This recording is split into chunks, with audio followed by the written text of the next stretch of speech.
இப்படி 3 நாடுகள் கொண்ட இந்த வரலாற்று பின்னணியை யாரும் உற்று பார்க்காததற்கான காரணம் என்ன என்ற ஒரு கேள்வியை இந்த இடத்தில் நாங்கள் முன்வைக்கின்றோம். யாரும் நினைக்க வேண்டாம், தொடர்ச்சியாக இந்த சமூகத்தின் பிரச்சனை பேசப்பட்டுக் கொண்டுதான் இருக்கிறது, யாருமே கண்டு கொள்ளவில்லை என்பதை யாரும் நினைக்க வேண்டாம். இது பேசும் பொருளாகவே இருக்கும், நாங்கள் பேசிக்கொண்டே இருப்போம்.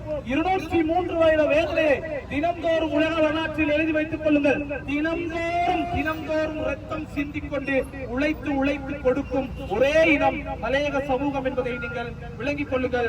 உறுதி செய்தது, இலங்கையின் தேசிய வருவாயை இன்னமும் உறுதி செய்தது.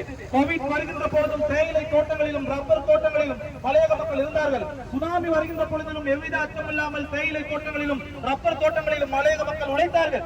பிட்வா வருகின்ற பொழுதும் தேயிலை தோட்டங்களிலும் ரப்பர் தோட்டங்களிலும் மலையக மக்கள் உழைத்துக் கொண்டுதான் இருந்தார்கள். இந்த நாட்டின் தேசிய வருமானத்தை உயர்த்தி கொண்டுதான் இருக்கிறார்கள். நாட்டின் பொருளாதாரம் விழ நாங்கள் இருக்கின்றோம் என்று தன் மூக்கை கொடுத்து உழைக்கக்கூடிய ஒரு தேசிய இனத்தின் இருப்பு இந்த நாட்டில் கேள்விக்குறியாக.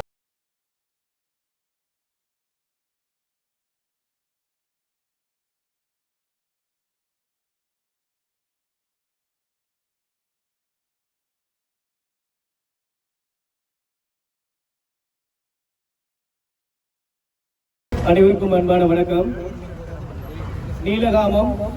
நீலகாமத்திலே நடைபெற்ற வன்முறை சம்பவம் பற்றி நாங்கள் எல்லோருமே அறிந்திருக்கின்றோம்.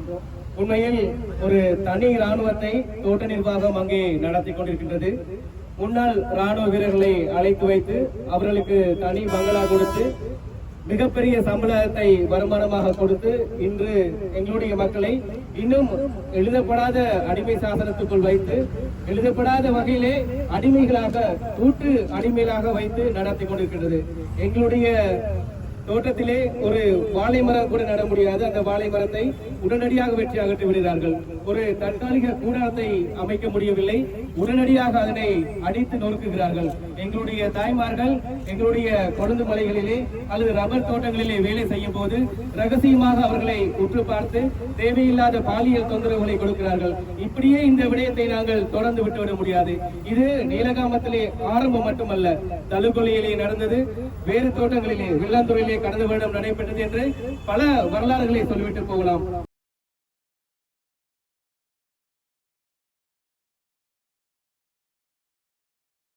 ஒரு போராட்டம்.